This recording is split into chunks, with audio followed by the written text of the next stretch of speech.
क्या है, ये हमारे पास ग्रेनुलोसा सेल है, ग्रीन पार्ट, अंदर हमारे पास थीका इंटरना बन गया, बाहर हमारे पास थीका एक्सटर्ना बन गया। एलएच क्या करता है, ये जो हमारे पास प्राइमरी oocyte इसके अंदर पड़ा हुआ था जो कि हमारे पास डिप्लोटीन स्टेज प्रोफेस 1 यानी कि म्योसिस 1 के अंदर स्टक है, एलएच के इन्फ्लुएंस में क्या होता है, ये फटाफट से अपने क्या करता है, म्योसिस 1 को कंप्लीट कर लेता है और म्योसिस 2 को इनिशिएट कर देता है।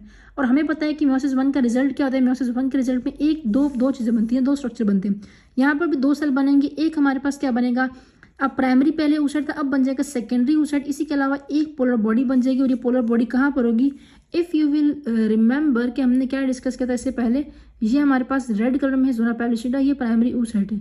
इन दोनों के दरमियान में क्या होता है, यहाँ पर करके हमारे पास सेकेंडरी जो एक प्राइमरी जो पहली वाली पोलर बॉडी वो यहाँ पर स्टक हो जाती है और सेकेंडरी oocyte यहाँ पर आया था। क्यों प्राइमरी पोलर, क्यों हमने इसे पोलर बॉडी बोला, बिकॉज कि ये हमारे पास क्या है, इसके पास साइटोप्लाज्म कम है और ये एक्स्ट्रा है हमारे पास, ठीक है।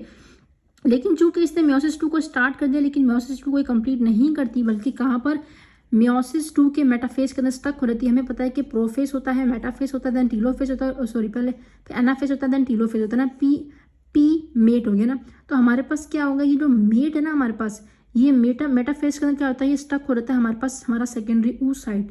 और बिफोर ओव्यूलेशन यानी कि बेसिकली अगर फॉर एग्जांपल अभी ओव्यूलेशन, मैं बताती हूँ ओव्यूलेशन क्या होता है, अगर ओव्यूलेशन होने वाली तो 4 घंटे पहले ही म्योसिस 2 के मेटाफेज 2 के अंदर स्टक हो जाएगा। ये कंप्लीटली मेच्योर oocyte कभी भी नहीं बनता, ये मैं पहले भी बताई बात मैंने, ठीक है। अब बेसिकली क्या है कि जब यहाँ पर एलएच फिर दोबारा क्या होगा, ये चलो ये हो गया हमारे पास। अब जैसे ही एलएच का इन्फ्लुएंस बहुत ज़्यादा होगा तो ये जो मुकम्मल तौर पर स्ट्रक्चर बना, इसे हमने कह दिया ग्रेफिन फॉलिकल या मेच्योर फॉलिकल, हमने इसे कह दिया। अब इसके ऊपर एक्ट करेगा ल्यूटिनाइजिंग हार्मोन। ल्यूटिनाइजिंग हार्मोन क्या करेगा, ल्यूटिनाइजिंग हार्मोन ये करेगा कि ये बेसिकली इन्फ्लुएंस करेगा। थोड़ा आपको यहाँ पर देखना होगा कि क्या होता है कि ल्यूटिनाइजिंग हार्मोन क्या करता है, ये जो यहाँ पर फॉलिकल्स बने हुए हैं ना, इन फॉलिकल्स के अंदर क्या करता है, इनको स्टिमुलेट करता है। इसी के अलावा क्या करता है, इसका काम ल्यूटिनाइजिंग हार्मोन का क्या होता है, ल्यूटिनाइजिंग हार्मोन का दूसरा काम ये होता है कि जो हमारे पास ये जो फॉर एग्जांपल यहाँ पर हमारे पास ये जो सेल्स थे, इन सेल के अंदर क्या करता है, देखो यहाँ पर मैं दिखाती हूँ, ये जो हमारे पास सेल्स है ना फॉलिकल, ये जो हमारे पास सारे के सारे सेल्स हैं, इनको क्या करता है, पहली बात तो म्योसिस 1 और म्योसिस 2 को कंप्लीट करवाया। दूसरा ये करवाता है कि जो फॉलिकुलर सेल्स है ना, इनको एक येलोइश पिगमेंट के अंदर इनके अंदर प्रोड्यूस करना शुरू कर देता है। अगर आप इस स्टेज के अंदर देखोगे तो यहाँ पर आपको क्या दिखेगा, यहाँ पर आपको येलो पिगमेंट नजर आएगा। लेकिन इसी के साथ क्या होता है कि हमारे पास जो एलएच की सर्च की वजह से यहाँ पर प्राइमरी oocyte होता है ना, वो यहाँ से निकल जाता है, क्योंकि ये सेल जो है ना यहाँ से फट जाते हैं, अलग हो जाते हैं। जब सेल फट जाएंगे, निकल जाएंगे, तो एलएच यहाँ पर प्राइमरी oocyte यहाँ से निकल जाएगा। जब प्राइमरी oocyte यहाँ से निकलेगा तो अब हमारे पास क्या होता है कि जो प्राइमरी oocyte है, अब लाजमी सी बात है, अगर यहाँ से प्राइमरी oocyte फॉर एग्जांपल यहाँ से प्राइमरी oocyte निकला है, उसको पहले कौन से सेल सराउंड कर रहे थे, यही वाले ग्रीन कलर वाले सेल सराउंड कर रहे थे, ग्रेनुलोसा सेल, जिसे हमने कहा था क्यूमुलस oophorus। अब चूंकि हमारे पास ये इसके साथ है, तो यहाँ से निकलने के बाद भी जब किक आउट होगा यहाँ से, तब भी हमारे पास क्या होगा, वो सेल इसके साथ ही होंगे। लेकिन चूंकि वो सेल साथ में तो है, लेकिन वो क्या करते हैं, खुद को अरेंज कर लेते हैं एक ब्यूटीफुल से क्राउन की तरह से, ताज होता है ना, सरदार का ताज होता है वैसे ही।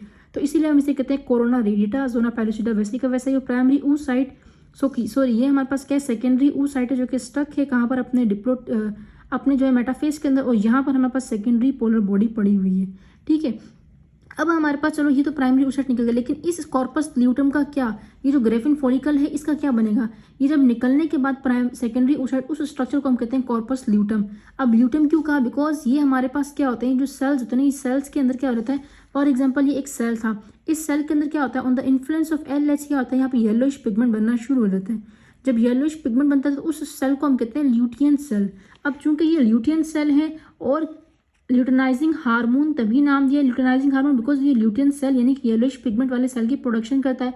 जब येलोइश पिगमेंट वाला सेल बन गया, अब हमारे पास क्या होता है कि ये रिलीज करता है प्रोजेस्टेरोन को। जब ये प्रोजेस्टेरोन को रिलीज करता है, वो प्रोजेस्टेरोन क्या करता है, उसके फंक्शन हम देखेंगे आगे कि फर्टिलाइजेशन में प्रोजेस्टेरोन का क्या काम होता है। लेकिन आपको इतना पता होना चाहिए कि प्रोजेस्टेरोन क्या करता है, हमारे एंडोमेट्रियम को और इन्फ्लुएंस करता है और हमारे पास प्रोजेस्टनल या सेक्रेटरी फेस लेकर आता है। सेक्रेटरी फेस का मतलब होता है कि यहाँ पर हमारे पास क्या होता है, बहुत सारे ग्लैंड्स बन जाते हैं और ग्लैंड्स क्या करते हैं, हमारे पास बेसिकली रिलीज ग्लैंड जो है ना वो रिलीज करते हैं, ब्लड वेसल्स बन जाती हैं। क्योंकि चूंकि सेक्रेटरी पोर्शन बना है, इसलिए हम इसे कहते हैं एंडोमेट्रियम कहते हैं सेक्रेटरी फेस या फिर प्रोगेस्टेशन फेस भी कहते हैं। गेस्टेशन का मतलब होता है कि बेबी का फिक्स हो जाना एंडोमेट्रियम हमारे यूट्राइन कैविटी के अंदर, हम आगे पढ़ेंगे।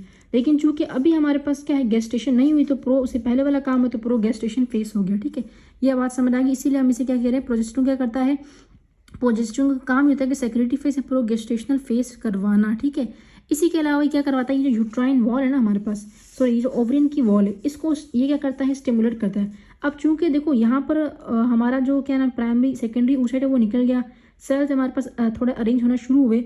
अब इसको यहाँ से जाना होता है कहाँ पर, चलो यहाँ से पहले निकल गया यहाँ से, ओवरी से निकल गया। अब हमें तो ये पता है कि बेबी को जो बेबी को जो क्या नाम है इम्प्लांटेशन होनी है वो तो यूट्राइन कैविटी के अंदर होनी है। तो चूंकि अब इसको यहाँ से यहाँ ट्रैवल करना पड़ेगा, तो ट्रैवल होने के लिए इसको यहाँ से यहाँ जाना भी है। तो यानी कि सेकंड पार्ट हमारे पास क्या आता है, ट्रांसपोर्ट ऑफ oocyte आ जाता है। अब ट्रांसपोर्ट ऑफ oocyte में क्या होता है कि हमारे पास ये जो हमारे पास यूट्राइन ट्यूब मैंने दिखाई हुई है, ये होते हैं इसके फिब्रई, ये हेयर लाइक प्रोजेक्शन होती हैं, क्या करती हैं, इसके ऊपर स्वीप करती हैं, यूं यूं करके ना इसको ओवरीज को स्टिमुलेट करेंगे। ठीक है, और दूसरी बात ये है कि हमारे पास ये जो प्रोजेस्टेरोन होता है ना, ये प्रोजेस्टेरोन क्या करता है कि फॉर एग्जांपल ये क्या करेगा, हमारा जो ओवरियन वॉल है, ये ओवरी की वॉल है, ओवरी के वॉल को करेगा कॉन्ट्रैक्ट। एक तो ओवरी की वॉल कॉन्ट्रैक्ट करिए, दूसरा हमारे पास क्या है, फिब्रई क्या करते हैं, इसके ऊपर स्टिमुलेट करते हैं। इसके इन्फ्लुएंस में क्या होगा, ये जो प्राइमरी oocyte होगा ना, यहाँ से निकलकर बाहर इसकी तरफ चला जाएगा। जब यहाँ पर चला जाएगा तो ट्रांसपोर्टेशन ऑफ oocyte हो गया। ठीक है, अब यानी कि हमारे पास यहाँ पर oocyte आएगा, अपने आप को स्पेशल टाइप के सेल्स में अरेंज कर लेगा, जिसे हमने क्या किया, कोरोना रेडिटा कह दिया, और हमारे पास यहाँ पर हमारा सेकेंडरी oocyte चला गया है। ठीक है, यहाँ तक बात समझ आ गई, और साथ में जोना पैलिशिडा भी है। अब हमारे पास ये जो कॉर्पस ल्यूटम बना, अभी कब तक रहेगा, ये रहेगा हमारे पास टिल 9 डेज तक।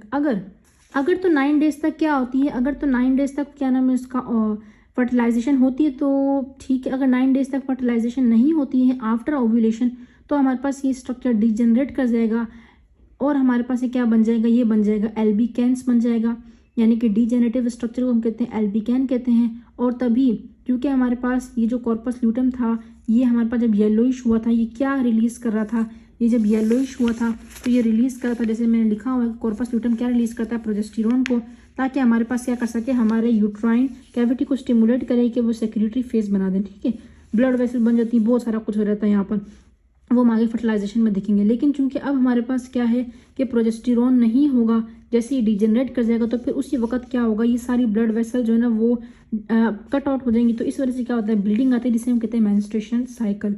लेकिन अगर हमारे पास फॉर सपोज अगर जो है ना ये तब होता है जब हमारे पास फर्टिलाइजेशन ना हो। अगर फॉर सपोज स्पर्म आता है और फर्टिलाइज कर देता है, इस हमारे पास oocyte के, जब आगे वाले टॉपिक में देखेंगे, तो हमारे पास क्या होता है, तो ये जो हमारे पास सेल होते हैं इनके बाहर एक स्पेशल टाइप के सेल बन जाते हैं। आप फिलहाल नाम याद रखना, सिंसिटियो ट्रोफोब्लास्ट। वो क्या करते हैं, रिलीज करते हैं HCG को, यानी कि ह्यूमन कोरियोनिक गोनाडोट्रोपिन को, और वो क्या करते हैं, ब्लड के थ्रू जाते हैं एंड इस कॉर्पस ल्यूटम को स्टिमुलेट करते हैं। और वो कॉर्पस ल्यूटम जब स्टिमुलेट होगा तो वो कन्वर्ट होता है कॉर्पस ल्यूटम ऑफ प्रेगनेंसी के अंदर, एंड वो टिल द 4th मंथ तक प्रोजेस्टेरोन को रिलीज करता रहता है और एंडोमेट्रियम को इन्फ्लुएंस करता रहता है, ताकि एंडोमेट्रियम जो है ना वो क्या करे, वो बेबी को न्यूट्रिशन के लिए ब्लड वेसल को ग्रो करता रहे। ठीक है, अगर हमारे पास 4 मंथ से पहले क्या होता है, अगर फॉर एग्जांपल फर्टिलाइजेशन जो है ना ह्यूमन गोनाडोट्रोपिन हार्मोन रिलीज होता है। ठीक है, अगर फॉर एग्जांपल किसी के फीटस ग्रो कर रहा है यहाँ पर, और बिफोर 4 मंथ क्या होता है कि हमारे पास कॉर्पस ल्यूटम जो है ना वो डिजेनरेट कर देता है, तो उस बेबी की एबॉर्शन कंफर्म है, बिकॉज कि क्या होता है कि कॉर्पस ल्यूटम प्रोजेस्टेरोन को रिलीज कर रहा है, बेबी को न्यूट्रिशन देने के लिए ब्लड वेसल ग्रो कर रही है, कॉर्पस ल्यूटम डिजेनरेट कर गया। ठीक है, बिफोर 4 मंथ, तो यहाँ पर हमारे पास क्या होगा, ये जो हमारे पास एंडोमेट्रियम है ना, इसकी ब्लड वेसल खत्म हो जाएंगी, तो बेबी को न्यूट्रिशन नहीं मिलेगी।